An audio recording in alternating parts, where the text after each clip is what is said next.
Hey, what's up everyone out there? Welcome back to the channel. CHILLSCISSORS here, and we are back at it again with the biggest pickups to date. We're talking monetary and item per item here. So it's been quite a while since we put out a video on the channel, and we got the goods to back up what we've been up to and what we've been collecting. We're talking toys, collectibles, accessories, everything from all the way back to N64 and before, all the way up until the latest and greatest generational console platforms to date. And I'm here to share those with you. Before we get into all of the nitty gritty there, be sure that if you're not a current subscriber, you hit that subscribe button. Really appreciate it, trying to draw out the community to reach out to fellow collectors and enthusiasts just like you. Without further ado, we got a lot to cover, so we're just going to kind of shotgun through a lot of this stuff out here. One of the most just item that I'm mostly excited about across the board was to come across the console I've been on the hunt for millennia. This console, I've been looking for a specific one. I come across many of the standard console, but I'm looking for this variant. It is none other than the Pikachu edition Nintendo 64, and it is glorious. It's in fabulous shape. Every time I come across them, they are sun faded, damaged, and just overpriced, but this one is in immaculate condition. It came with the expansion pack, and not only that, it also came with the original controller, and I am just astonished at the condition of this controller and the console. It's like it was never played. Unfortunately, do not have the box for it, so that is something I'll be on the hunt for in the future, but less likely I'll come across a boxed solo. But then again, you never know what's out there. But you may have noticed it stuck in the cartridge. We also picked up a copy of Donkey Kong 64. Truth be told, I honestly did not know that there was a 3D Donkey Kong game that had come out on the 64. Whenever I came across it, it was of course complete in box. So this comes with the game, the expansion pack as it were, along with the manuals and booklets as it came day one. But as soon as I found out that there was a Nintendo 64 Donkey Kong game that was 3D, then I had to jump all over it and pick that one up. Another game that we picked up for the Nintendo 64 collection, that's 2 games in the entire collection, other than, you know, some of the games that I've had previously, such as the Zeldas, of course. But we picked up a copy of South Park, and this one is one that I played back in the day with my friends, you know, throwing the yellow snowballs and going and fighting going into this toy store and fighting the robot. Just an awesome, fun, kooky story about turkeys invading the city of South Park. Just a charming South Park adventure, so we had to jump on that one. Let's go ahead and jump into some toys and collectibles here. We picked up a figure. I was in my local Walmart and came across Samus, and this is specifically the Morph Ball, and I believe this is the Phazon suit, one of the set of her. So I'm hoping to collect the rest of them. They do have the original Samus, which is a lot harder to come by. I've not come across it, but I had this one. It was like $9.88, so I had to pick that one up. Super awesome to have that, and just to see something retro on a modern Walmart shelf. Really cool stuff. Picked up an amiibo. We got Legend of Zelda Wind Waker Toon Zelda complete. I guess this is part of the revamp, but because I found this in the local Best Buy of all places, I was super shocked to come across a Legend of Zelda Wind Waker anything in a local Best Buy in 2025. But lo and behold, we got her on deck. And let's see what else we got around here. So much to go through.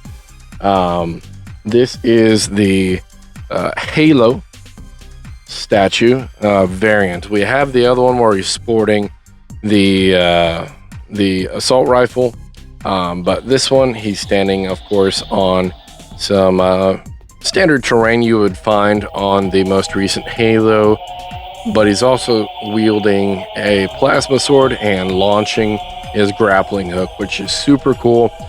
How I like to display him, because he is a pretty big piece, but recently I had picked up and found an original Xbox Christmas ornament from my local Hallmarks, which is pretty cool, super detailed. But beyond that, check out what this thing does. Lights up, but wait for it.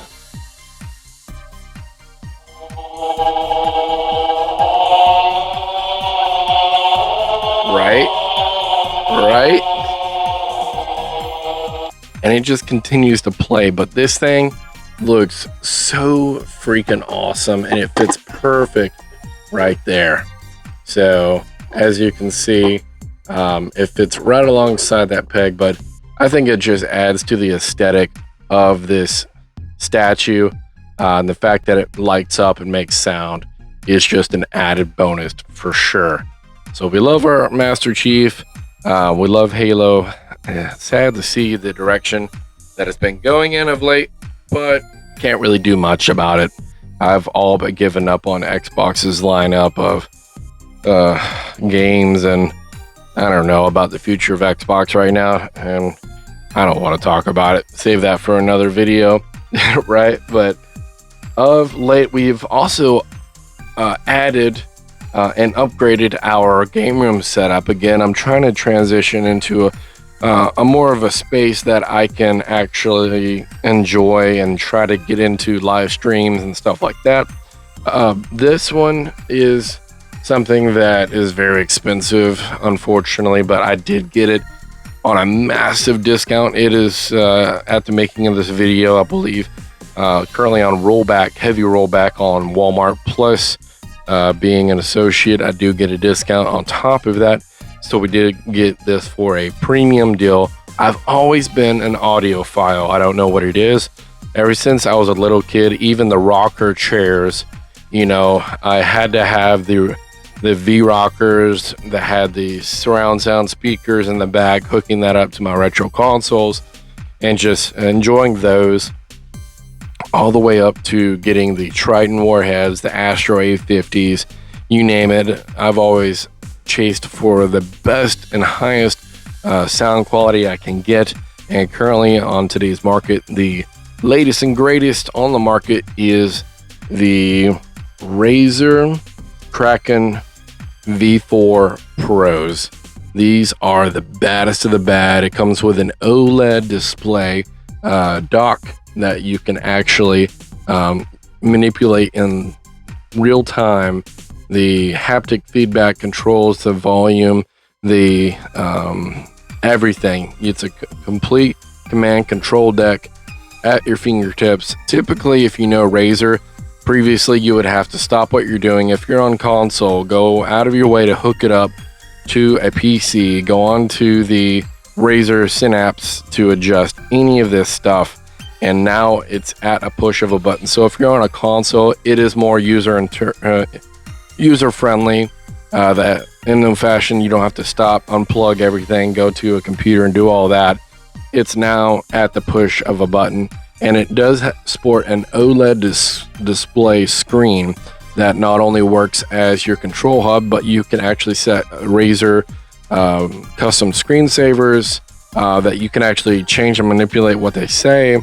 So your YouTube channel, your gamer tag, whatever you want, you can actually add as a screensaver on your desk, which looks and operates amazing. Onto the control, onto the headset itself, the sound quality that it has supported so far has been bar none some of the best quality that I've experienced. But beyond that, it's not just a headset. It actually has haptic feedback technology where you feel the explosions, you feel the gunshots, you feel the vibration and you feel everything as you go through. There is some audio tweaks that I may want to play around with to get it absolutely dialed in, but leave it to Razer to think of everything. You know, you can go onto the Razer Synapse app or the website and adjust everything, create custom profiles for your each individual need, and they actually have presets for some select games like Silent Hill 2. I noticed was on there, so pick this bad boy up. Absolutely love it. Again, I'm an audiophile. I'm a sucker for this type of stuff, so I love it. Sticking with the theme of Razer, I'm a big advocate of them, and upgrading my current video game streaming session, my desk area. We also picked up the Halo 117. This is the extended chroma from Razer, the Halo edition. So absolutely awesome. It's huge. It fits my space perfectly. It's super thin, super agile, and works great. So, and the fact that it was just Halo themed was honestly just the icing on the cake. To upgrade my space, we also picked up the Razer Leviathan V2X. This is a Razer Chroma LGB. It's got the RGB Razer Chroma. So it's got the light, but sound quality is awesome. It sports a Bluetooth connectability, so it just features everything I need in a speaker. If I want to do it wirelessly to my phone, or if I want to hook it up directly to, my monitor, I can do that. I have those options. So let's get into some more heavy hitters. Of course, most of you are probably already aware the Nintendo Switch 2 have launched. I recently had a birthday, and my wife was awesomely and kind enough to go out and source and find one. We were lucky to find one at our local Walmart. Again, we were able to get it at a discounted price due to the associate discount. But Nintendo Switch 2, shout out to my wife. Thank you so much. This console, there's a lot that you could say about it. She did get me the bundle deal that comes with Mario Kart World. Mario Kart World, absolutely phenomenal. We're just playing end over end of hours on it. I love it. But currently the only game that is an exclusive worth playing, in my opinion, currently on the console. Better things yet to come.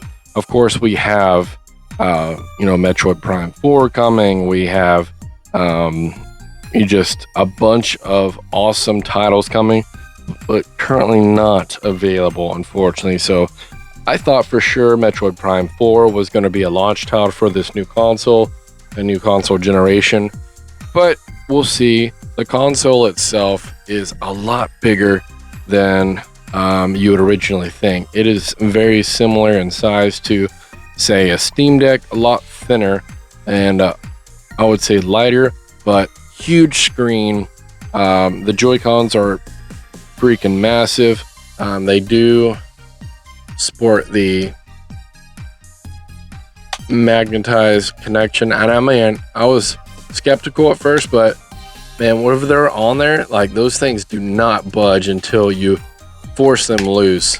But absolutely awesome console. Again, thank you and shout out to my wife for picking that up for the birthday boy.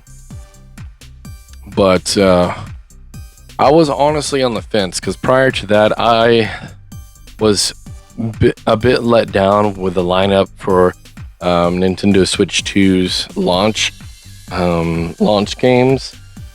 So preemptively, prior to this, I had actually invested fully into my most played console in a long time. So we upgraded, ladies and gents, and we now have the PlayStation 5 Pro Edition. So this one is a big boy. So it does have some quirks to it. It is very expensive. This is a niche product, something exclusive to people that love PlayStation, that want to have the best performance package possible, the additional extended storage, etc., and so on. That's out the box. Now let's talk about some of the quirks that I don't like about it. I had to purchase an $80 separate disk drive. This is something that's upgradable. My personal opinion, for the price of this console, I think that it should have came, being said it's a pro version, it should be the most elite way to experience PlayStation 5. It should have came out the box with an included disk drive, okay, and then it should have came with a elite controller as well. It came with a standard controller, at least for the hefty price tag of this console. Give us a disk drive. Give us an upgraded, different experienced controller. Instead, you have to spend $80 for an additional detachable disk drive, and you get a base controller. I think that if we're talking the most elite way and the most expensive console on the market currently, then at least give us everything, every bang for a buck that we can. Instead, they focused primarily on the guts of the console. Now that I've been playing with it, that said, I have experienced the PlayStation Pro's power and its ability to have an extended storage. I have not had to delete any of my games, which has been so nice. A new game drops on PlayStation Market, I can actually go in and download it and save it for later, rather than deleting 3 or 4 games to download another.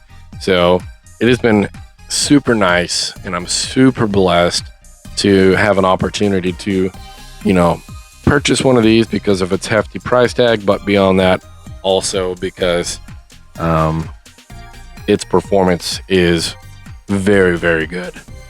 All right, so we've gone over Switch 2, Nintendo 64 Pikachu Edition, some toys, some aesthetics to add to my game room setup here, and now on to some games. Okay, so let's go ahead and deep dive into some of these games.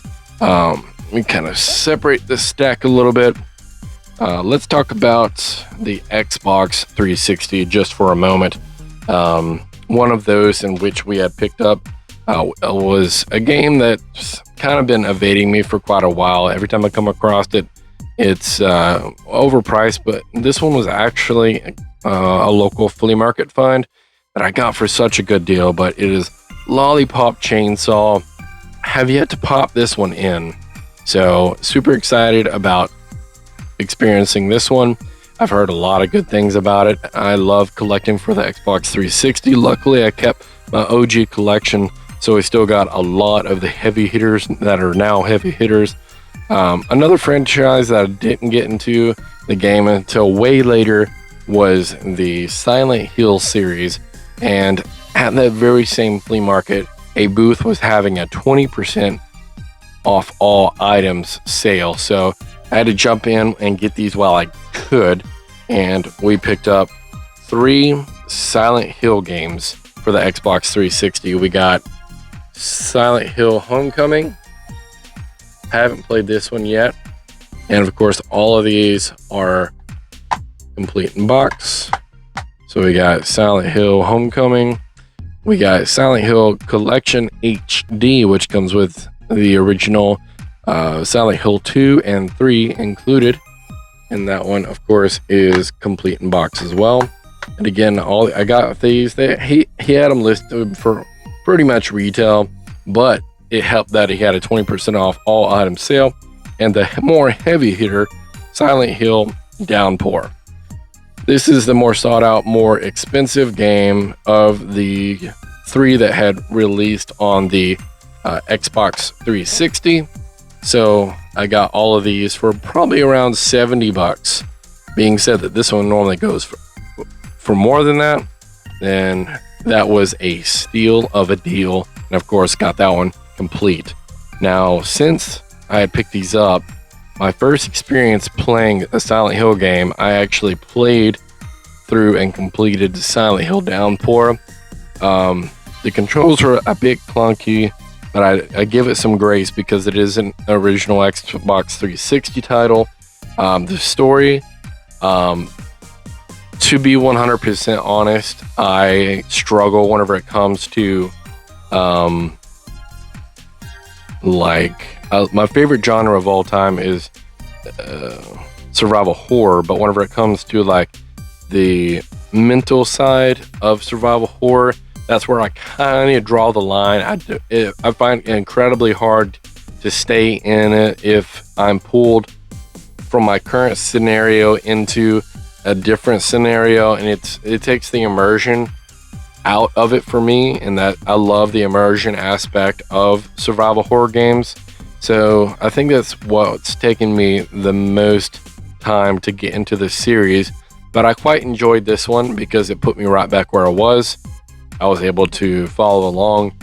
Granted, it is Silent Hill, and the story is very wonky and very hard to follow if you're really not paying attention to what's going on and who your character is. And as your character development goes throughout the game, you're able to understand who he is better, to try to immerse and figure out exactly what's going on. That leads me to my next title here, which we picked up from a local Facebook Market pickup for Silent Hill 2 for the PlayStation 5. Played through it, completed it, there's several different endings obviously, but I think I got one of the better endings. I don't really want to spoil it, but I'll say I left with someone that I wanted to leave with at the very end. And we'll just leave it at that.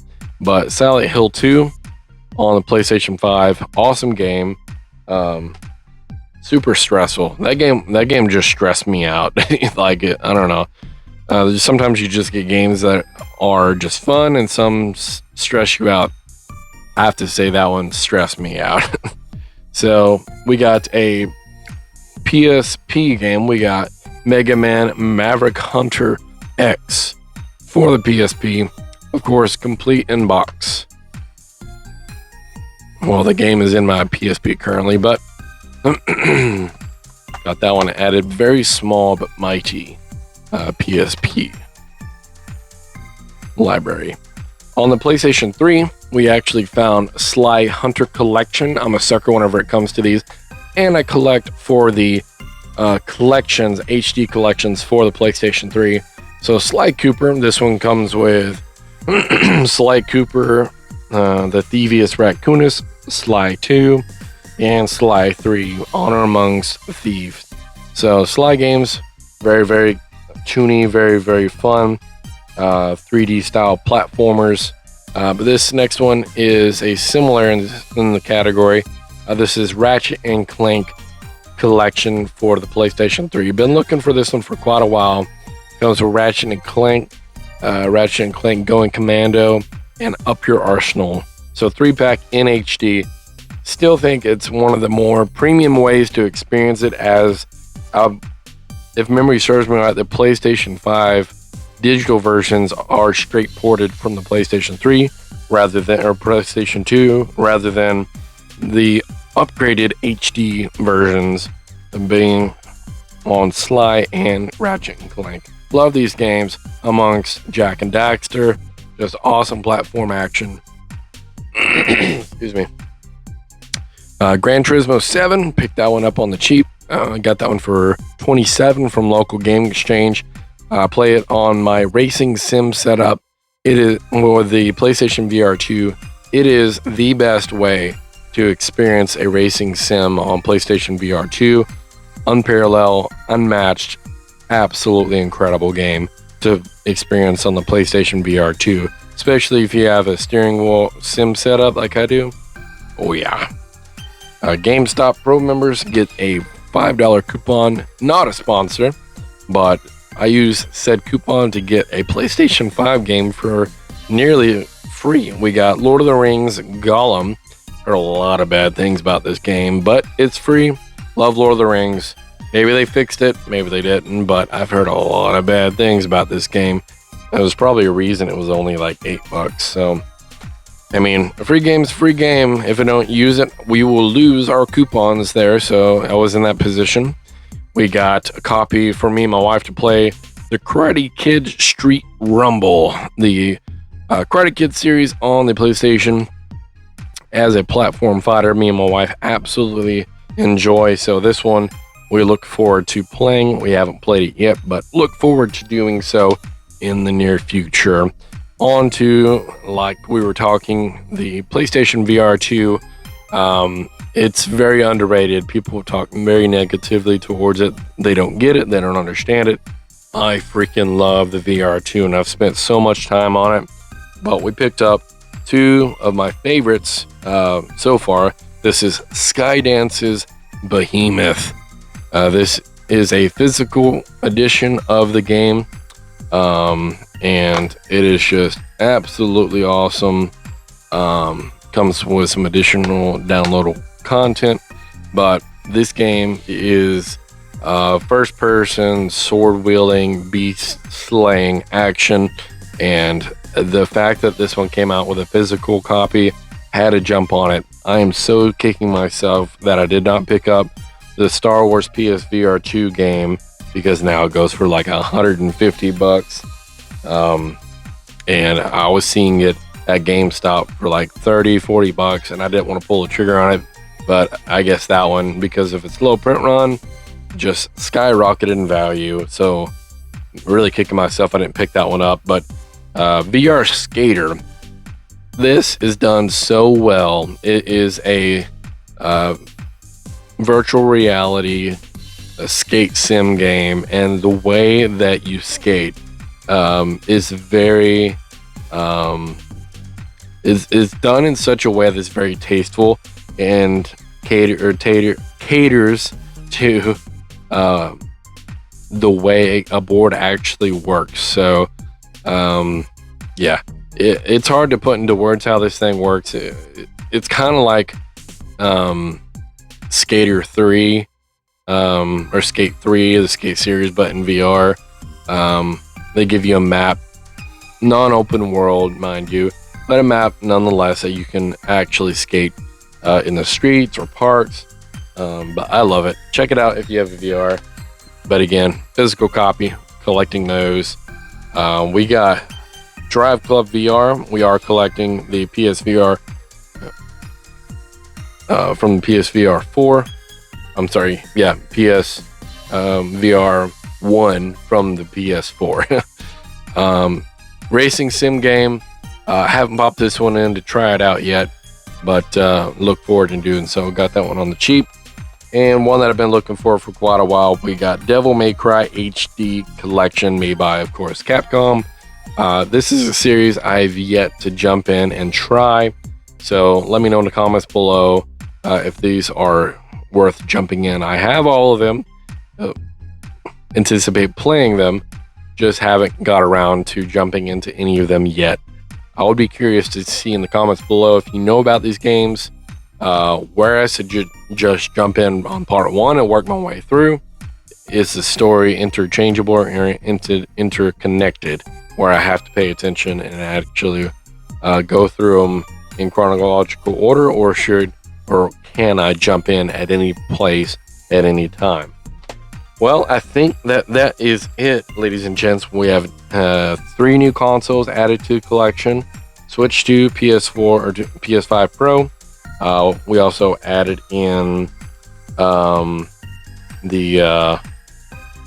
Pikachu edition, a couple games there, but that's it, guys. We got a lot more GameCube stuff, but of course we're doing those separately on the GameCube Oasis series. If you made it this far in the video, I really appreciate you making an effort to make it this far. Like, comment, and subscribe. You know what to do. I'll catch you all in the next one. Later, dudes. Peace.